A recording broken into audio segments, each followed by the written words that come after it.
Hi friends, ఈరోజు మనం carrot halwa చేసుకుంటున్నాము.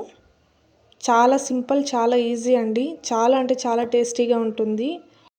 క్యారెట్ అంటే నచ్చని వాళ్ళు కూడా చాలా ఇష్టంగా తింటారండి క్యారెట్ హల్వాని. ఒకసారి మీరు కూడా ట్రై చేసి కామెంట్ చేయండి ఎలా ఉందో అనేసి. ఈ క్యారెట్ హల్వాకి ఏమేమి ఐటమ్స్ కావాలో చూద్దాం రండి.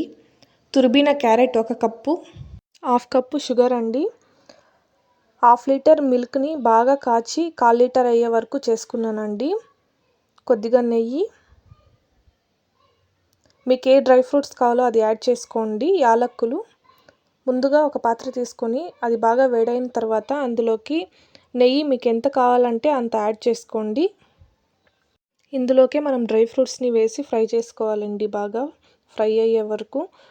తరువాత ఫ్రై చేసుకున్నది సైడ్కి పెట్టుకుని మనం ఏదైతే తురిమి పెట్టుకున్నామో క్యారెట్ని ఇందులోకి యాడ్ చేసుకొని పచ్చివాసన పోయే వరకు ఫ్రై చేసుకోవాలండి. క్యారెట్ అనేది నెయ్యి చాలకపోతే ఇంకా ఎక్కువగా యాడ్ చేసుకోండి. తక్కువ మంట పెట్టి ఫ్రై చేసుకోవాలండి.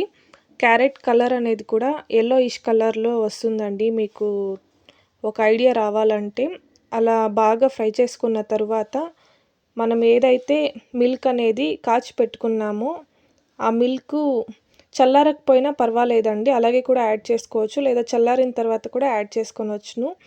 ఇలాచి, మిల్క్, షుగర్ అనేది యాడ్ చేసుకోవాలండి. షుగర్ కన్సిస్టెన్సీ అనేది చెక్ చేసుకోండి, ఎందుకంటే క్యారెట్ అనేది స్వీట్నెస్ ఇస్తుంది, ఇంకా మిల్క్ అనేది స్వీట్నెస్ ఎక్కువగా ఉంటుంది. కాబట్టి షుగర్ అనేది నేను 1/2 కప్లో కూడా కొద్దిగానే యాడ్ చేశానండి.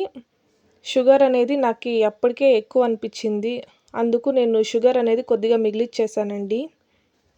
అది మీరు చూసి యాడ్ చేసుకోండి. షుగర్ అనేది మీ టేస్ట్ని బేస్ చేసుకొని ఇది బాగా రోస్ట్ చేసుకోవాలండి. బాగా రోస్ట్ అయిన తర్వాత మనం ఏదైతే డ్రై ఫ్రూట్స్ని ఫ్రై చేసి పెట్టుకున్నామో అది ఇందులోకి యాడ్ చేసుకుంటే మనం చేసుకున్న క్యారెట్ హల్వా అనేది చాలా అంటే చాలా టేస్టీగా ఉంటుందండి. ఒకసారి మీరు కూడా ట్రై చేసి కామెంట్ చేయండి ఎలా ఉందో టేస్ట్ అనేది. ప్లీజ్ లైక్ చేయండి, షేర్ చేయండి, సబ్స్క్రైబ్ చేయండి నా ఛానల్ను.